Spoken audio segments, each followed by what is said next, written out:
Vintage Magic. Game, collect, invest.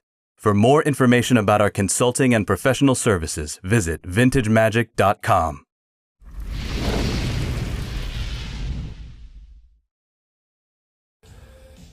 All right, guys, today's video is all about registration.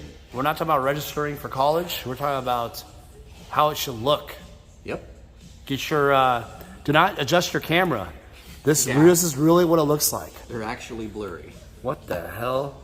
All right, explain what's the history behind this? Sure, so registration is the different ink color layers being in alignment with each other.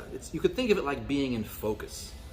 So when they're out of registration, it means they're not aligned with each other and the picture looks blurry. So the giant growth or giant strength here, let you hold it up to the camera.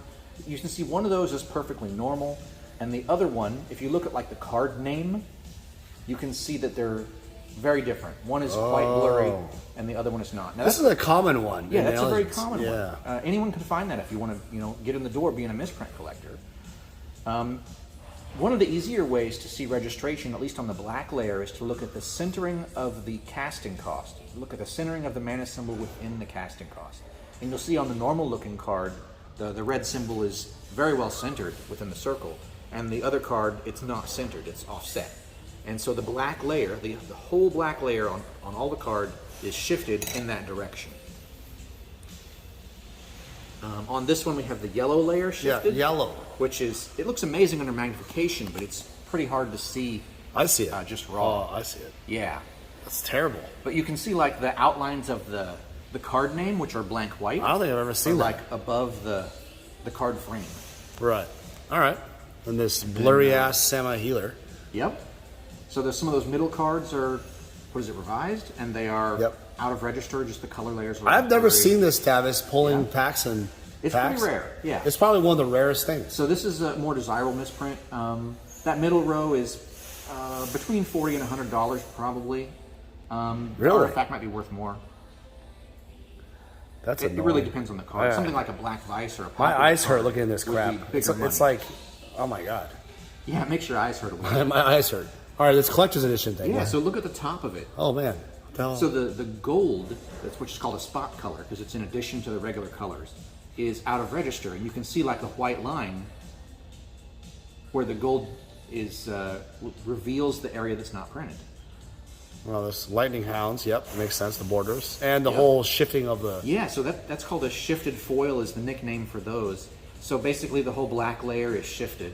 The way foils were made at that time is that they would print all of the artwork without the text, and it was called a shell. They would print the whole sheet that way. And that way they could use those sheets without text to print all the different languages without making as many printing plates. So it saved a lot of money in production. They didn't have to have CMYK plus text plus opaque white for each language, like 6 different colors for each language for each sheet. They only had to have different text for each language, and the others could all be the same. So it saved them a lot of money. What's the deal with this Lightning Hounds card always getting misprinted? Remember there was the other issue with that card?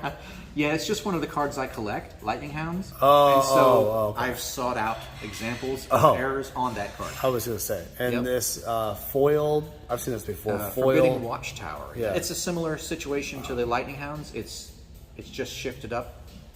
Right.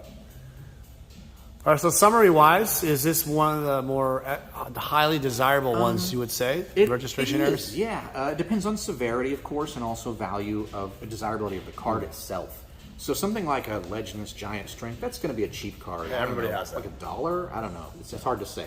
Cheap if you want to get in the door. Something like this is probably between $100 and $300. The yellow one? Yeah, that's pretty rare. This is also on an alternate 4th edition card. Oh, okay. So, no wonder. I mean, I'll just be honest with you. I've never seen it's any of these except that giant. Yeah, the giant strength. That's the only thing I've seen. Well, obviously. These, like I said, like 40 to 100, maybe a little higher than 100. Should be 500, honestly. Well, those are old prices, honestly. Yeah. Misprint prices are volatile. All right. This is easily over 100. Yeah. This is a 4-digit card. What? Yeah. Because to get the foil double thing is impossible?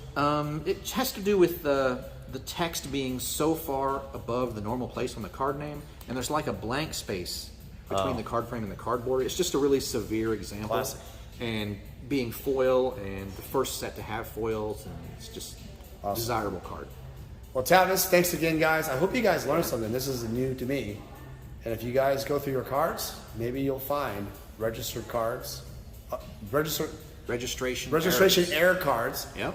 That's probably one of the rarest ones I've ever seen. Thanks, Tavis. All right. Thank you, everyone, for joining me. It's me, Daniel, with VintageMagic.com.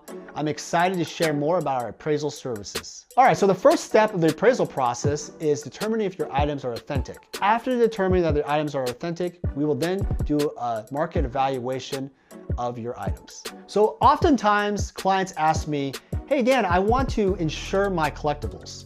Well, after the authenticity and evaluation part of the appraisal process, I would then construct an official letter and we would send that off to the insurance company. Your insurance provider would then offer you insurance based on the evaluations and authenticity. We also offer pre-grading services. So collectors who are looking to save money on grading can go through us. We will actually grade and authenticate the cards before you send it off to grading, and that will save you potentially thousands of dollars on grading fees. Also, we offer estate collection services. So basically, if you've acquired a collection over the years, either from a family member or yourself, and you want to pass it down to your kids, we're able to determine valuations based on the levels of today. Vintage Magic. Game, collect, invest.